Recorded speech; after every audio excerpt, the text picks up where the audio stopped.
মেয়েরা যদি চারটি কাজ করে ওই মেয়ে ছেলেটা মারা গেলে আল্লাহর নবী বললেন আল্লাহ তাআলা 8টা জান্নাতের দরজা খুলে দেবে। একজনও সুবহানাল্লাহ বলেন না, আপনি বলতে বলেন কেন বলেনি জানেন? জানেন মেয়েদের বলছে তো সুবহানাল্লাহ বলবো কেন? এরম যদি হয় কি করে সংসার হবে রে ভাই? চারটি কাজ মেয়েরা করবে 8টা জান্নাত খোলা পাবে। 1 নম্বর 5 ওয়াক্ত ফরজ নামাজ। 1 নম্বর কি? জোরে বলো। 5 ওয়াক্ত ফরজ নামাজ। সংসারে যত কাজ থাক না এরা নামাজ কাজা করো না।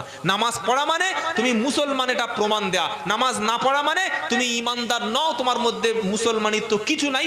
আল্লাহর কাছে বলাল আমি তোমার বিশ্বাস করি না। 2 নম্বর জান্নাতে যাওয়ার জন্য মেয়েদের কাজ হলো রমজানে রোজা।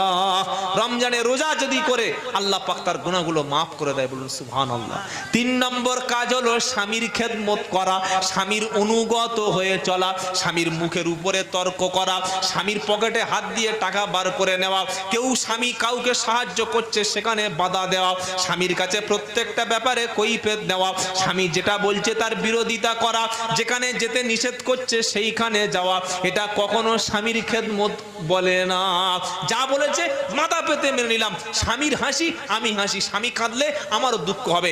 স্বামী হচ্ছে একজন স্ত্রীর কাছে অমূল্য সম্পদ, কারণ যাদের স্বামী নাই তারা বুঝতে পারছে কত বড় সম্পদ হারিয়ে ফেলেছে। 3 নম্বর কাজ স্বামীর খেদমত করা।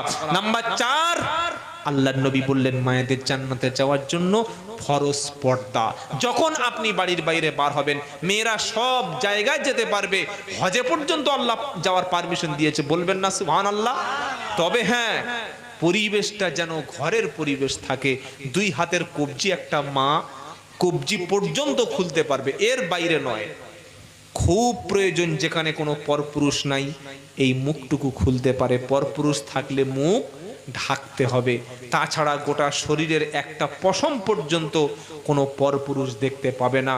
বোরকা হোক, হিজার হোক, সালোয়ার কামিজ হোক পরে ভদ্রতার সঙ্গে একটা মা যদি রাস্তায় বার হয়, 4টি কাজ, 5 ওয়াক্ত ফরজ নামাজ, 2 রমজানের রোজা, 3 স্বামীর খেদমত, 4 নম্বর ফরজ পর্দা।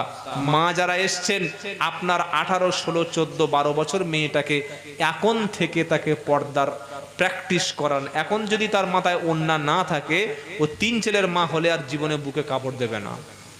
কি বুঝলেন?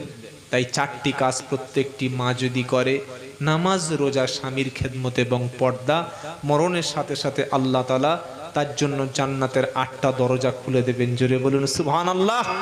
সকলে তওবা করুন, জীবনে নামাজ কখনো কাজা করব না, বলুন ইনশাআল্লাহ, বলুন ইনশাআল্লাহ।